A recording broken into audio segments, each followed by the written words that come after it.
నిన్న కాక మొన్న మీరు ఇదే సైకిల్ మీద కదా ఇంటింటి తిరిగి పేపర్లు వేసి నిరసన తెలియజేసినట్టు ఎందుకట్లా అంటే ఏదైతే మీరు చెప్పినట్లుగా పేదలు మహిళలు ఏదైతే సొంతింటి కల వాళ్ళది ఆ రోజు నెరవేర్చాలనే ఉద్దేశంతో నా పాలకొలలో కూడా 7,159 ఇళ్ళు నేను ఆ రోజు మంజూరు చేసి 90% పూర్తి చేశాను. ఆ రోజు నేను 2019కి కొన్ని 100% అయినాయి, కొన్ని 90 అయినాయి, కొన్ని 80% అయినాయి. దురదృష్టం ఈ ప్రభుత్వం వచ్చిన తర్వాత మిగిలిన 10% పూర్తి చేయక ఒక అర్బస్తా సిమెంట్ కానీ ఒక రూపాయి కానీ అక్కడ పెట్టకపోవడంతో ఇవాళ కోవిడ్ టైంలో వాళ్ళు ఒకటే కన్నీళ్లు పెట్టుకునేవారు. ఈ కష్టకాలంలో పనులు లేవు, పస్తులు ఉంటున్నాం, కనీసం మా ఇల్లు మాకు ఇచ్చుంటే ఇంట్లో పడి ఉండేవాళ్ళు, ఈ 3,000 5,000 అద్దెనే మాకు మిగిలి ఉండేది అని అంటే అదే ప్రజాప్రతినిధిగా పాపం వాళ్ళ కన్నీళ్లు చూసి చలించవలసిన అవసరం ఉంది, వాళ్ళ కన్నీళ్లు తొడవలసినటువంటి బాధ్యత నా మీద ఉంది. అదేవిధంగా ఆ రోజు ఉచితంగా ఇస్తానని ఊరు వాడ కూడా జగన్మోహన్ రెడ్డి గారు చెప్పారు. మా పాలకొల్లు గాంధీ బొమ్మల సెంటర్లో కూడా మిమ్మల్ని బ్యాంకులకి తాకట్టు పెట్టేస్తూ ఉన్నారు, 20 సంవత్సరాల పాటు కట్టుకుంటూ పోవాలని పెద్ద దీర్ఘం తీసి మాట్లాడాడు. కానీ అధికారంలోకి వచ్చాక వాళ్ళ పీక్ మీద కత్తి పెట్టి బ్యాంకులు పంపించి 10 లక్షల రూపాయల అప్పు వాళ్ళ నెత్తి మీద పెడుతూ ఉన్నాడు. ఇది అన్యాయకరమైన విషయం. అదేవిధంగా మాకు ఇక్కడ ఇళ్ల స్థలాల పేరు చెప్పి 15-20 కిలోమీటర్ల దూరంలో పేకల లోతు నీళ్ళల్లో సెంటు పట్ట ముంపు పట్ట ఇచ్చాడు. చంద్రమండలం మీదకైనా వెళ్ళొచ్చాము కానీ జగన్మోహన్ రెడ్డి గారు ఇచ్చినటువంటి ఇంటి స్థలాలకు మాత్రం వెళ్ళలేము. అసెంబ్లీ ద్వారా ప్రభుత్వం దృష్టికి తీసుకెళ్లొచ్చు. కానీ దురదృష్టం ఏంటంటే అసెంబ్లీలో కూడా మైక్ కట్ చేస్తూ, అసెంబ్లీలో కూడా అవకాశం ఇవ్వకుండా, అసెంబ్లీని కూడా ఒక లాటస్ పాండు, అసెంబ్లీని కూడా ఒక వైఎస్ఆర్సీపీ పార్టీ కార్యాలయంగా మార్చేసినటువంటి స్థితిలో ఆ పేదలు మహిళల కష్టాలు కన్నీళ్లు ఆయన తెలియజేయాలని ఉదయాన్నే 5 గంటలు లేచి, ఇప్పుడు నేను పేపర్ వేస్తున్నానంటే నా ఆదాయం కోసం కాదు, లేదా ఏదో ఇప్పుడు వాళ్ళ పత్రిక చెప్పినట్టుగా వాళ్ళ పేపర్ని ఏదో ప్రమోట్ చేయడానికి కాదు.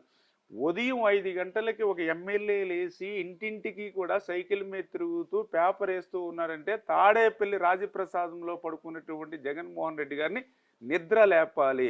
ఎస్, ఎమ్మెల్యే ఎందుకు న్యూస్ పేపర్ వేస్తున్నారంటే ఓహో ఇంటి కష్టాల మీద, ఇల్లు ఏదైతే బ్యాంకు అప్పుల మీద అని ఆయన దృష్టికి తీసుకెళ్లాలనే ఉద్దేశంతో అట్లా ఒక నిరసన, ఒక న్యూస్ పేపర్ వేయడమే కదా, బోర్డు కూడా పెట్టారు కదా ప్రభుత్వానికి విజ్ఞప్తి. ఆ పక్క అంబేద్కర్ పెట్టారు, ఈ పక్క గాంధీ గారిని పెట్టారు.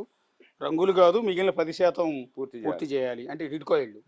Yes, okay. అంటే ఆల్రెడీ 90% మీరు కంప్లీట్ చేశారు, 10% బ్యాలెన్స్ కంప్లీట్. ఓకే. కట్టిన ఇళ్లను బ్యాంకులకు తాకట్టవద్దు. ఓకే. పెదగరువులో ఇల్లు కట్టివ్వాలి. పెదగరువు అంటే సెకండ్ ఫేజ్ ఉంది, అది ఈ ప్రభుత్వం వచ్చిన తర్వాత క్యాన్సిల్ చేశారు. క్యాన్సిల్ చేయడం కాదు, వాళ్ళకు కూడా కట్టివ్వాలనేది. ఓకే. పట్టణ పరిధిలోనే ఇళ్ల స్థలాలు జగనన్న కాలనీ 15-20 కిలోమీటర్ల దూరంలో ఇచ్చారు. పట్టణంలో ఉన్నవాడు ఆ 15-20 కిలోమీటర్ల దూరం వెళ్ళి మళ్ళీ ఇక్కడ చదువు కోసమో, ఇక్కడ వ్యాపారం కోసమో, లేదా ఉద్యోగం కోసమో వచ్చేటువంటి పరిస్థితి లేదు, దారి తెన్ని లేనటువంటి ప్రాంతం. అదేవిధంగా పాలకొల్లు టిట్కో ఇళ్ళ దగ్గర నుంచి అసెంబ్లీ వరకు కూడా 240 కిలోమీటర్లు ఇదే సైకిల్ మీద.